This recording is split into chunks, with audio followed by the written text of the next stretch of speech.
Chapter 12 of Lyrical Ballads, 1798, by Samuel Taylor Coleridge and William Wordsworth. This recording is in the public domain.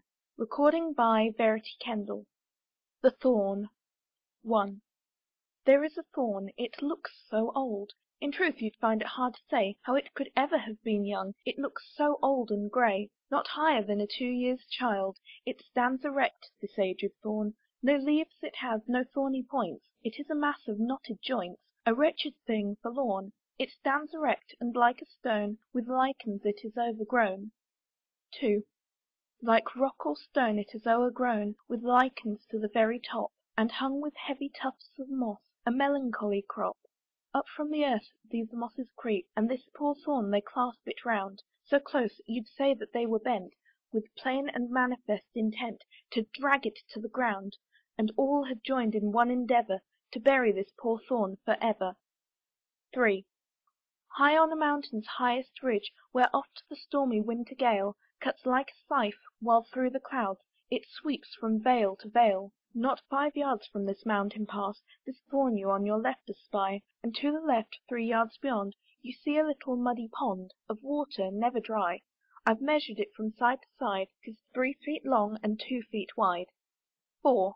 And close beside this aged thorn there is a fresh and lovely sight, a beauteous heap, a hill of moss, just half a foot in height. All lovely colours there you see, all colours that were ever seen, and mossy network too is there, as if by hand of lady fair the work had woven been, and cups the darlings of the eye, so deep is their vermilion dye. 5. Ah me, what lovely tints are there, of olive green and scarlet bright, in spikes, in branches, and in stars, green, red, and pearly white. This heap of earth o'ergrown with moss, which close beside the thorn you see, so fresh in all its beauteous dyes, is like an infant's grave in size, as like can be, but never, never anywhere an infant's grave was half so fair. 6.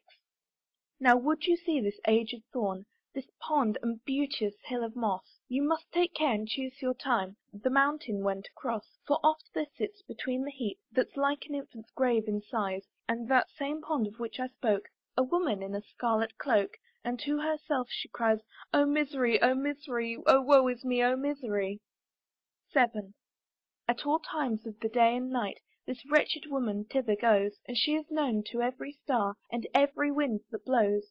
And there beside the thorn she sits, when the blue daylight's in the skies, and when the whirlwind's on the hill, or frosty air is keen and still, and to herself she cries, "Oh misery, oh misery, oh woe is me, oh misery."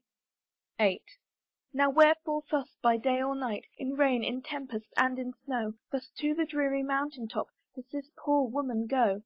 And why sits she beside the thorn, when the blue daylight's in the sky, or when the whirlwind's on the hill, or the frosty air is keen and still? And wherefore does she cry? Oh wherefore, wherefore, tell me why, does she repeat that doleful cry? 9. I cannot tell, I wish I could, for the true reason no one knows, but if you'd gladly follow the spot to which she goes, the heap that's like an infant's grave, the pond and thorn so old and grey, pass by her door, 'tis seldom shut, and if you see her in her hut, then to the spot away. I never heard of such a dare approach the spot when she is there. 10. But wherefore to the mountain top can this unhappy woman go? Whatever star is in the skies, whatever wind may blow?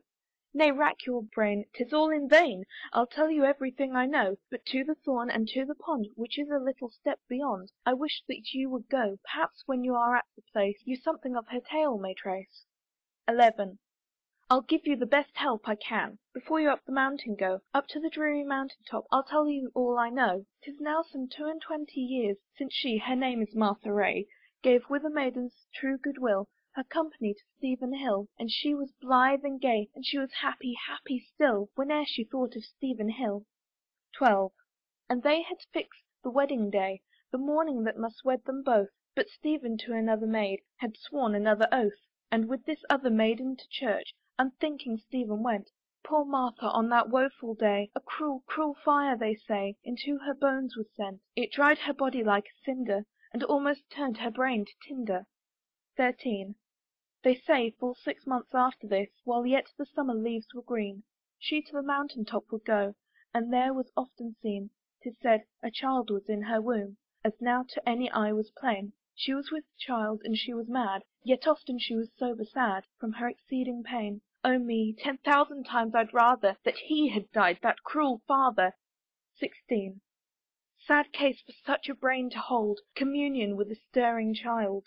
Sad case, as you may think, for one who had a brain so wild. Last Christmas, when we talked of this, old Father Simpson did maintain that in her womb the infant wrought about its mother's heart and brought her senses back again. And when at last her time drew near, her looks were calm, her senses clear.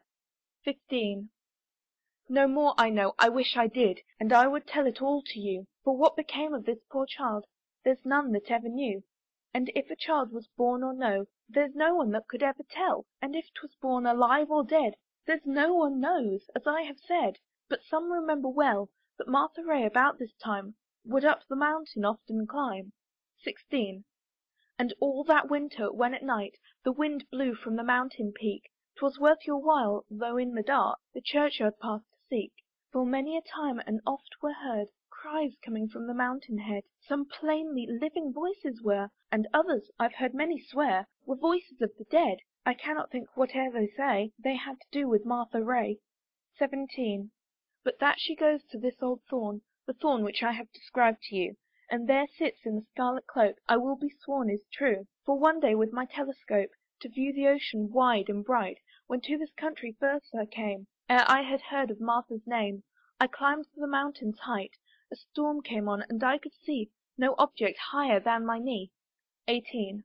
'Twas mist and rain, and storm and rain, no screen, no fence could I discover, and then the wind, in faith it was a wind full 10 times over. I looked around, I thought I saw a jutting crag, and oft I ran, head foremost, through the driving rain, the shelter of the crag to gain. And, as I am a man, instead of a jutting crag I found a woman seated on the ground.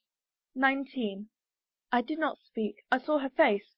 Her face, it was enough for me. I turned about and heard her cry, "Oh misery, oh misery!" And there she sits until the moon Through half the clear blue sky will go. And when the little breezes make The waters of the pond to shake, as all the country know, she shudders, and you hear her cry, "Oh misery, oh misery!"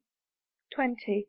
But what's the thorn, and what's the pond, and what's the hill of moss to her? And what's the creeping breeze that comes this little pond to stir?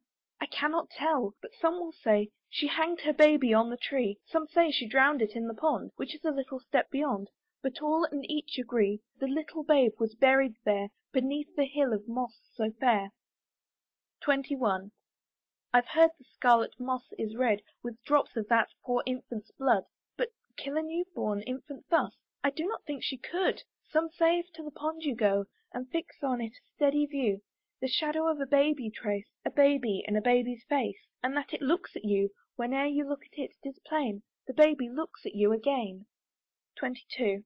And some had sworn an oath that she should be to public justice brought, and for the little infant bones with spades they would have sought. But then the beauteous hill of moss before their eyes began to stir, and for 50 yards around the grass it shook upon the ground. But all do still aver the little babe is buried there beneath the hill of moss so fair. 23. I cannot tell how this may be, but plain it is the thorn is bound with heavy tufts of moss that strive to drag it to the ground. And this I know, for many a time, when she was on the mountain high, by day and in the silent night, when all the stars shone clear and bright, that I have heard her cry, "Oh misery, oh misery, oh woe is me, oh misery!"